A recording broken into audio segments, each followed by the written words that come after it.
Sallu ala Nabi Muhammad. Kawula cilik padha nelongso sandang pangan dikurangi, kaum wanita diperkosa, kaum pria padha disiksa, akeh wong kerja paksa ngorbanake sanak batih lan tangga. Saka wong Jawa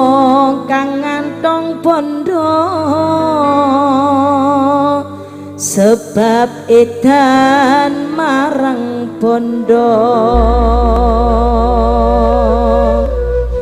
Kawula cilik soal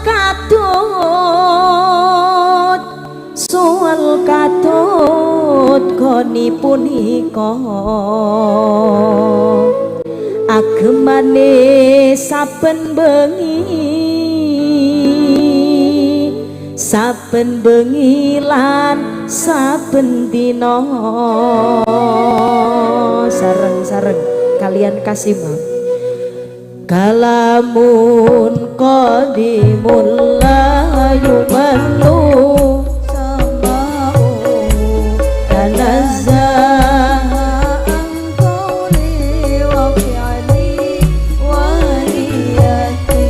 bi asafi min kulli dahi wa nuru dalilun li qalbi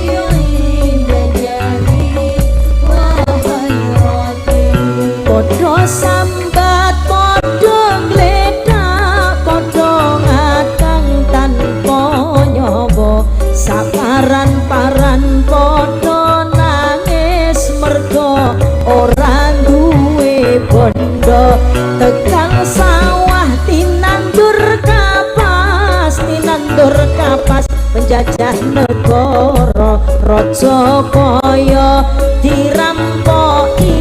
dibegali enteke londo kalamun qadimul la yumallu sama'u tanazzaha an qawli wa fi'li wa niyati bi ashtafi min kulli da'i wa nuruhu dalilun li qalbi inda jani wa khairati. Eling donya mung sawetara aja nganti padha lena pisan salah dadi cilaka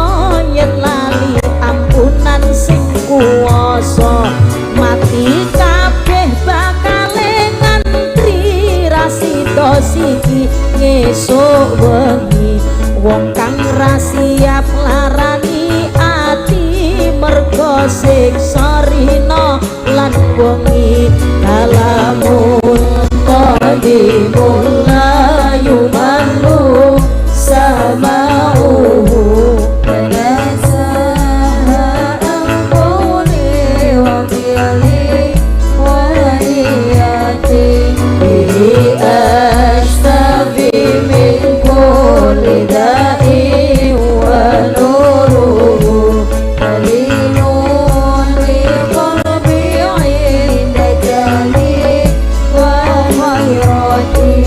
Ana sing matur dunya utama padahal mung liwat sepisan sing utama akhirat kono mula aja nganti kapusan bondo dunya mung mampir ngombe aja karo sak karepe dhewe butuhe dunya